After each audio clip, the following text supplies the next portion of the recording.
team, how's it going? This is going to be the introduction video to the basic building materials for any standard installation roof that we would install from GAF. The first product we're going to start off with is Weather Watch or Ice and Water Shield.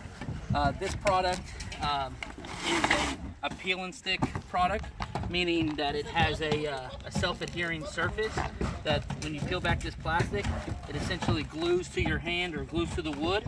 We install this directly to the wood in all dormer areas, like this one up top here, where you see the parts of the building that jut out from the roof. So anywhere there's a flashing wall, anywhere there's a valley, any basically penetration, any pipe that comes through the roof, we put this product there to avoid having to come back and repair a leak. We put this in the areas that most commonly have leaks. So after we install this product, once the roof's torn down to wood, we start here. Then the second product we install after that would be synthetic felt. The old style felts, the tar paper felt, is kind of obsolete, and this has taken its place. It's a synthetic polymer, and you can't tear it with your hands. It's very durable. It also keeps our guys safer on the roof.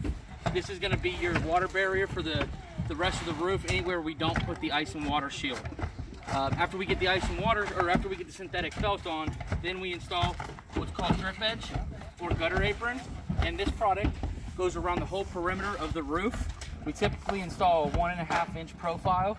This allows it to hang over the edge of the roof so that the water comes off and kicks away from the roof. So it doesn't allow water to get behind the fascia boards and cause wood rotting, or get behind the gutters to where the gutters and stuff have leaks. And so after we install the drip edge, we can then start putting on what's called a starter strip.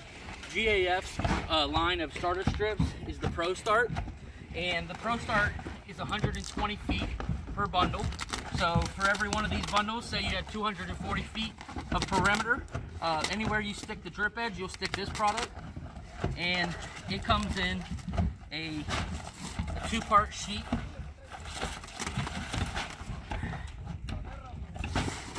And so these are perforated in the middle, and you can simply just fold them in half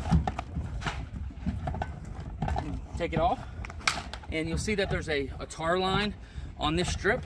This goes closest to the outer edge of the roof.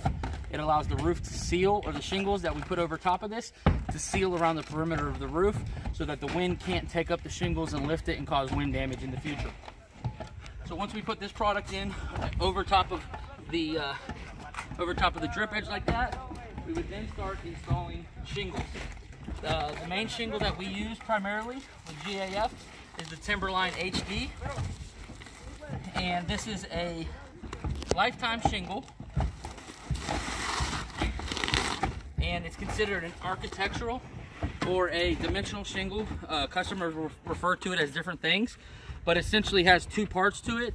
It's a laminated shingle. It's got a fiberglass in the center of it, and then it's got tar and the asphalt granules that get infused with it, and then also it has a tar line on the back side of the shingle that allows it to seal on every time you lay a shingle, it'll seal to the shingle underneath of it. So after we start to put these on over top of the starter strip so that it can seal at the bottom there, and then every shingle that we put on after it gets installed in a stair-step fashion. So it has about 6 to 7 inches to where it's stair-stepped up the roof like this. Any other way you install this will allow water entry, and it will cause damage to the roof. So in order to install these shingles, we also have 1.25 inch coil nails. These are the standard nails that used. They usually are private label packaged by the supply house, but the 1.25 inch electro galvanized. It prevents rusting, and the guys can put these in their nail guns, pretty standard, and when they run through them, they can just move on to a new coil. So 6 of these will go into this shingle, and it'll give you 130 mile/hour wind rating. After we install the shingles and we get to the ridge of the roof, the ridge is going to be the part that goes directly across on the roof, as you can see up here where all the shingles are laid up there. It comes to a complete peak, and it doesn't come at an angle. That's considered a ridge. The parts that come at an angle that are similar to a ridge those are called hips. So the ridge vent gets installed anywhere that there is a ridge, but not on the hips. So this product is also a polymer plastic.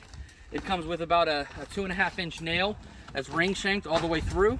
You'll not only install these, the nails through the hole to secure this product itself, but you also, every shingle ridge cap that we put on over top of this will also get one of these nails, so that the whole ridge vent and each shingle is secured with a 2.5-inch ring shank nail.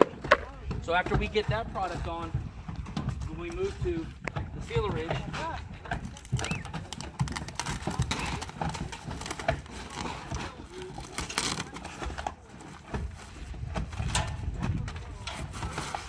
sealer ridge comes in one sheet, but again, it's perforated at 2 different places on the shingle, so you can simply fold them over